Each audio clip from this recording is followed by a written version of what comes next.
Finally एक जिस तरीक़े से ज़ी टीवी के ड्रामे होते हैं, इस तरीके से पिछले 2 दिन से यही ड्रामे चल रहे थे कि पहलवान जी को निकाल दिया और पहलवान जी को वापस ले आए। आखिर में हुआ क्या? पहलवान जी फिर वापस आ गए हैं, अल्लाह ताला ने उन्हें सुरख़रू किया है। आएँ दिखाते हैं आपको अब क्या हालात हैं और पहलवान जी की क्या कैफ़ियत है और लोग क्या कह रहे हैं इस बारे में। अस्सलाम वालेकुम वरहमतुल्लाहि वबरकातुहू। एक पूरा का पूरा सेगमेंट जो है मेरे ख्याल से ये 3-4 दिन से ऐसा चल रहा था और हम लोग सोशल मीडिया के ऊपर भी बैठ के बातें कर रहे हैं, सारे लोग बात कर रहे हैं कि जिस तरह के एक ड्रामा नहीं होता, जी का ड्रामा और ऐसी चीजें, ये इसी तरीके से चला जा रहा था। बट एंड जिस तरीके से जो एक जगह के ऊपर एक हीरो आखिरी में जीतता है और जो है वो बातिल खत्म हो जाता है, इसी तरीके से हमारे साथ पहलवान जी, अल्लाह ताला ने उनको इज्जत दी और इनको सुरखरू किया है और इस टाइम पे इनकी शॉप भी ऑन हो गई है। आओ बात करते हैं पहलवान जी से। पहलवान जी, पहले तो ये बताएं कि लोगों का प्यार कितना आपको मिला? पहले मैं यही कहूँगा, सिर्फ पहले अल्लाह की रहमत और नबी का सदका, पंचतन पाक का सदका, मौला अली का सदका, बीबी जैनब की चादर का सदका, बीबी सकीना की चादर का सदका, बीबी फातिमा की चादर का सदका, ए सिर्फ उन्होंने सदके सारा कुछ होया है।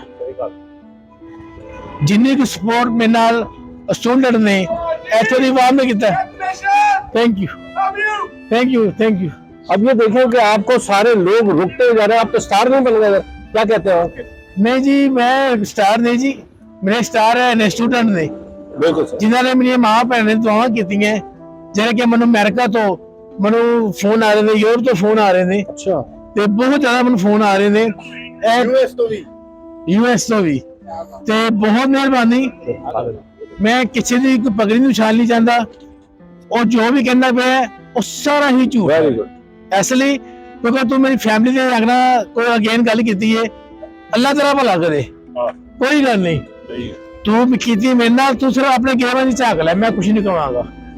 अच्छा पहलवान जी, आप क्या समझते हैं, सिर्फ यही नहीं कुछ और लोग भी आपको लगता है कि इर्द गिर्द के लोग भी खुश नहीं थे, जिसकी वजह से भी ये थोड़ा सा मामला को आगे बढ़ाया गया, और समझते हैं आप ये भी ऐसा ही माहौल था?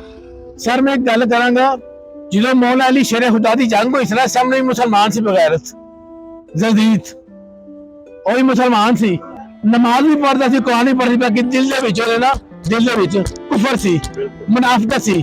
ते अज भी वही है, जेड़े बने साडे नाल चलदे पे ने, उधर भी चलदे ने, इधर भी चलदे ने, उधर भी चलदे ने, हर पासे हिसाब है। जेड़े बने साडे नाल चलदे ने, हर पासे हिसाब है। मैं सब नु कहना कि मुनाफिकत खून भी है,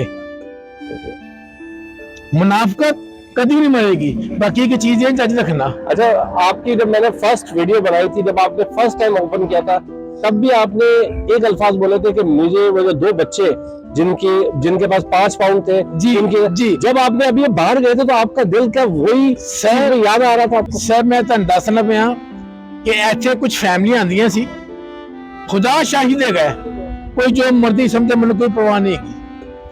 ऐसे 3-4 ऐसी फैमिलियां सी कि ਜਿਹੜੀਆਂ कि आके कहनी सी कि ਸਾਡੇ ਕੋਲ ना रिहायश जोगे ਜਿਹੜੇ पैसे ਧੇਲੇ ਹੈਗੇ ना, ਅਸੀਂ ਇਕੱਠੇ ਕਰ ਲੈਣੇ, ਖਾਣ ਜੋਗੇ ਪੈਸੇ ਨਹੀਂ ਹੈਗੇ। ਉਹਨਾਂ ਨੂੰ ਅਸੀਂ ਸਪੈਸ਼ਲ ਕਾਰਡ ਬਣਾਇਆ ਸੀ, स्पेशल कार्ड, मेरी जेब में कार्ड है, उन्होंने कार्ड देते हुए नहीं, कार्ड। अच्छा, इससे 10 लोगों को खाना? सर 12 मरतबा खा के, 12 दफा खा के वो कार्ड फिर वापस देवे तो फिर नवा लवे अपना कार्ड। मनु ओ औरत ओ बच्चे, ओ औरत और बच्चे सब ज्यादा याद आते सी, ऐसे लिए क्योंकि कितों खानगे, मैर से खुआन जो खुआना नहीं, अल्लाह की जात है। बाकी जो 12 बजे आते सी, जो दुकान ऊपर जाने से, फिर रात को 9-10 बजे आते सी, वो आके खाना खाते सी। मैं ज्यादा टेंशन नहीं लेना था कि वो कितों खानगे, बाकी अल्लाह ने वादा किया रिज़्क़ का। अच्छा पहलवान जी, मैंने जब वीडियो आपकी अभी लास्ट वाली डाली थी और दोनों साइडों का मैंने डाला, तो आप भी देखिएगा कि उनकी साइड के ऊपर लोगों के जो कमेंट्स है वो बड़े नेगेटिव थे और आपके बड़े पॉजिटिव थे। उसमें मेरे पास काफी लोगों के ऐसे मैसेजेस भी आए, वो कह रहे हैं कि हम पहलवान जी को सपोर्ट पैसों के जरिए भी करना चाह रहे हैं।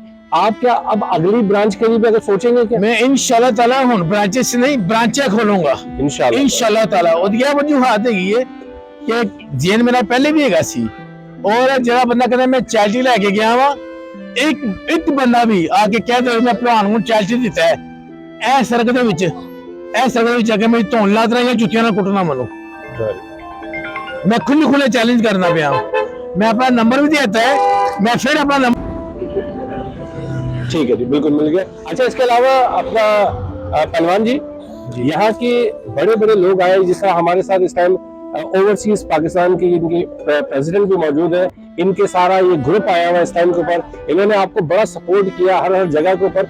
इन जैसे लोगों के बारे में क्या कहेंगे आप? बल्कि हाथ भी मिलाइए उनको मुबारकबाद भी दीजिएगा। सबने ही बड़ा ही प्यार दिता है और मेरी सपोर्ट बड़ी की है। और दूसरी चीज आएगी ये कि अगर ताड़ी स्पोर्ट्स की वजह के नाल आज मैं तक होता है वहाँ आप क्या कहेंगे? आप ओवरसीज पाकिस्तान प्रोफेशनल कम्युनिटी की तरफ से मैं बहुत मुबारकबाद देता हूँ। बेसिकली ये वो हकीकी लोग हैं जो ओवरसीज की खिदमत कर रहे हैं, स्टूडेंट्स जो बड़ी मजबूरी में हैं, बेबसी में हैं, और हमारी तंजीमें ऐसी जेन्युइन तंजीमें हैं जो इनको सपोर्ट करती हैं। साकिब साहब आप भी कारोबार करते हैं अपने प्रॉपर्टीज का भी, पहलवान जी ने भी अंदर एक लगाया हुआ है कि रेंट के लिए अगर कोई बंदों का हो चीजें हो तो वो उनको स्टूडेंट को कम करना चाहिए, और आपने अपना ग्रुप भी बनाया हुआ है। आप दोनों मिलकर ये इस चीज को क्यों नहीं करते ताकि स्टूडेंट्स के लिए आसानी हो? 100% हम और हमारी पूरी टीम जो है वो स्टूडेंट्स को फुली सपोर्ट कर रही है बगैर कहीं मीडिया कवरेज के। हमें मीडिया कवरेज नहीं चाहिए। पहलवान जी आप इनसे नंबर भी शेयर कीजिएगा, कोई स्टूडेंट्स को कमरे का काम हो ये माशाल्लाह से उनको जॉब भी करवा रहा है, उनको चीजें भी करवा रहा है, और ये बड़ा अच्छा रहेगा। और ਇਹਦੇ ਵਿੱਚ ਇੱਕ ਚੀਜ਼ ਹੈਗੀ ਹੈ, ਇਹ ਦੁਕਾਨ ਸਭ ਸਟੂਡੈਂਟਾਂ ਸੇ ਹੈਗੀ ਹੈ। Very good. ਚਾਹੇ ਜਿਹੜੀ ਮਰਜ਼ੀ ਕੰਟਰੀ ਚੋਂ ਆਵੇ, चाहे इंडिया, पाकिस्तान, अफगानिस्तान, बांग्लादेश, जिस मर्जी कंट्री जो आवे स्टूडेंट से गई है। जो गोरा काला मुसलमान सिंह सरदार कोई नहीं, ऐसे सिर्फ इंसाना से गई है, इंसानियत से गई है बस। ऐसा इंसानियत। पहलवान जी इस टाइम के ऊपर आपके भाई का भी कैंसर का था। सर मैं जरूर लगना दिखाना चाहवागा, और जो लफज कह गए ने कि मैं पाकिस्तान गया सा ते इस बंदे ने अगना वो झूठ बोलता है क्या गया सी, मैं यह चीज दिखानी नहीं सी, क्योंकि जो मैं चीज देखना वा ये देखिए आपको अल्लाह का वास्ता ये जरूर दिखाना है, क्योंकि उस बंदे ने कि मेरे ऊपर जो कीचड़ उछालने की कोशिश की, ये मेरा भाई है जी। ये कैंसर का मरीज है, मैं इसके लिए गया था। ये देखिए ये कैंसर का मरीज है, मैं इसके लिए गया था वहां पे। तो इसने मुझे बोला कि ये वहां पे प्रॉपर्टी खरीदने के लिए गया है। मैं वहां पे जब गया हूँ मेरा बेनोई फोत हो गया, फिर उसके बाद मेरे बेनोई का भाई फोत हो गया, और मुझे कोई नहीं है, मैं ये तस्वीरें कभी नहीं मंगानी थी। सिर्फ जब इसने इंटरव्यू किया, ठीक है तू जो मर्जी कर, मुझे लगा तुम मेरी जातियत पे आए हो, तुम्हें अल्लाह पूछेगा, मैं कुछ नहीं कर सकता, तुम्हें अल्लाह पूछेगा। तुमने बात बोली कि ये अपने बच्चे के सर पे हाथ रख के कसम खा ले, तुम अपने बच्चे के सर पे हाथ के कसम खा लो तो तेरी मेरी 2,35,000 में डील हुई है, मैं तुम्हें ना दूं तो ये सारे लोग मुझे यहाँ पे चित्र मारे। मैं आपको पैसे दूंगा, पहले अपने बेटे के सर पे हाथ रख के तू कसम खा। रही बात ये गैस की, रही बात ये बिजली की, अगर तू इतना सही था भाई, मैं पंजाबी गल कर लो, अगर तू एडा सही है था तो तुम 28,000 बिल बन गया, तुमने को पैसे लेने नहीं आया है? तू एडा सही, तू 1 रुपए पीछे लगना ते अच्छा ना होना, तू एडा सही है ना, ते तू लगना एक 28,000 रुपए पीछे तू आया ही नहीं।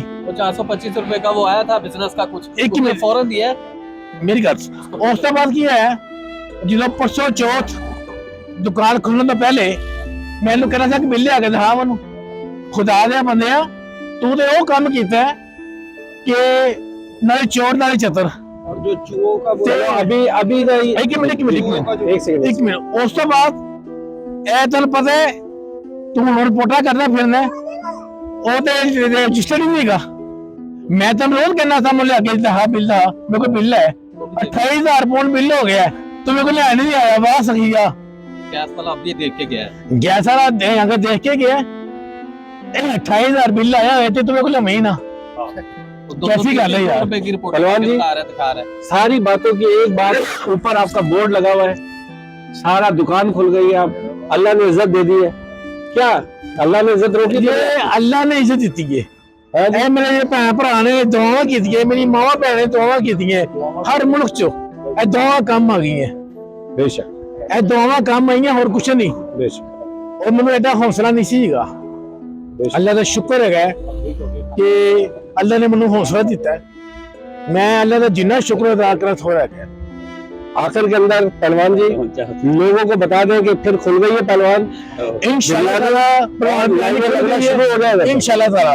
ऐसे रिक्वेस्ट है कि थोड़ी के ऐ तंगी मन देगा, कोई गल नहीं, मैं इंशाल्लाह ताला मैं ऐथे ही बेचांगा, मैंने भावे कुछ भी करना पे इंशाल्लाह ताला, क्योंकि मेरे नाल ऐ सारे भरा ने, मेरी मां भैन दी दुआवां ने, क्योंकि मेरी नीयत साफ है। बेशक मैं सौदा किया अल्लाह दे नाल। पहलवान बिरयानी जिंदाबाद। वाह वाह, जो सोची तो बंदा सौदा अल्लाह ना कर लेना तो बंदा मार नहीं खांदा। प्रताप जी क्या कहेंगे जनाब? कहाँ से आप? मैं पंजाब से हूँ, इंडिया या अमृतसर से। अमृतसर से। और मैं जहाँ शॉप पे आया, पहलवान की साहब की शॉप पे, और बहुत बार मेरे पास पैसे नहीं थे और मैंने फ्री में खाना खाया है, और इन्होंने कभी भी नहीं मेरे को कहा कि आपने नहीं खाना खाना। इन्होंने बार बार मेरे से पूछा कि आपका पेट भर गया है, और मैं वाहिगुरु जी से जाए प्रार्थना करता हूँ कि इनका काम हमेशा इसी तरह रहे और अल्लाह ताला इनका साथ दे। वाहिगुरु जी का खालसा, श्री वाहिगुरु जी की फतेह।